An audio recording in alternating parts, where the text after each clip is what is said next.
आप सभी दोस्तों को नमस्कार। दोस्तों, आज मनुष्य ने अपनी सुख सुविधाओं के लिए प्रकृति से जबरदस्त खिलवाड़ करके इसे प्राणी मात्र के जीवन जीने लायक नहीं छोड़ा है। ठीक है कि मनुष्य तो इससे प्रभावित होगा ही, लेकिन हमने प्रकृति में रहने वाले अन्य जीवों के लिए भी मुश्किलें पैदा कर दी हैं। इस पर मैंने एक कविता लिखी है, सुनिएगा।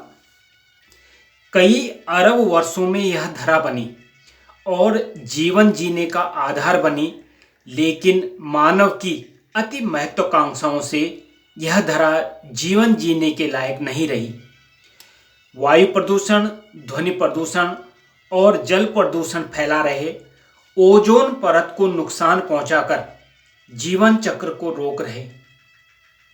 वाहनों से निकलता हुआ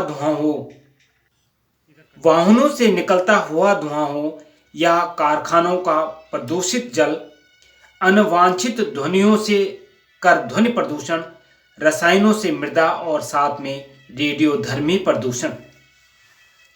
शहरीकरण से वन संपदा नष्ट हो रही और बिगड़ रहा प्रकृति संतुलन, एयर क्वालिटी बिगड़ चुकी है, बदतर हो रहा सबका जीवन। नीला सुंदर आसमान अब तो वह भी भूरा हो चला, निर्मल और शीतल होती थी नदियां, उनका भी रंग काला हो गया। अब तो जोर से सांस न लेना, मतलब कि गहरी सांस न लेना, न ज्यादा पानी पीना, तुम दोनों ही अब हो चले हैं दूषित, घर से कम ही बाहर आना तुम। हवा बन चुकी है जहरीली, पानी भी कुछ साफ नहीं, इन्हीं से ही खाद्य पदार्थ बन रहे, स्वस्थ जीवन की कोई गारंटी नहीं। प्रकृति को हमने कर दिया बर्बाद, इसने हमको दी थी शरण, दुश्मन बन चुके हम इस धरती के, नष्ट कर दिया हमने इसका कण कण। हमारी अति महत्वाकांक्षा ने इस सुंदर धरा को बर्बाद किया। क्या बिगाड़ा था इन बेजुबानों ने, उनका भी घरबार छीन लिया। इंसान सब में श्रेष्ठ प्राणी, इंसान जो है, इंसान सब में श्रेष्ठ प्राणी, इसीलिए ईश्वर ने इंसान बनाया है, लेकिन अपनी सहूलियत के लिए उसने इस धरा को बदतर बनाया है। हम तो अब जी लेंगे कैसे भी, पर वह सब कैसे जी पाएंगे जिनके लिए बटोरे सुख साधन सब कुछ, ऐसे में वे सांस कैसे ले पाएंगे।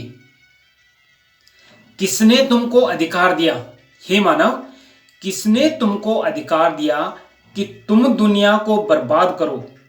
अपना न सही अपने आने वालों का, कैसे जी पाएंगे कुछ तो ख्याल करो। इस धरा ने तुमको आश्रय दिया, पर इस धरा ने तुमसे कुछ न लिया। ठीक है कि तुम अच्छा नहीं कर सकते, फिर क्यों इस धरा को तुमने बर्बाद किया। दुनिया में रहना है घर तो प्रकृति का भी ख्याल करो। यह धरा सब जीवों की है, इनको अपने कृत्यों से खत्म न करो। तो दोस्तों, इसके साथ मैं अपनी कविता को यहीं पर समाप्त कर रहा हूं, लेकिन थोड़ा सा कोशिश कीजिए, प्रकृति को खूबसूरत और सुंदर बना रहने दीजिए। इसी के साथ धन्यवाद। जय हिंद, जय भारत।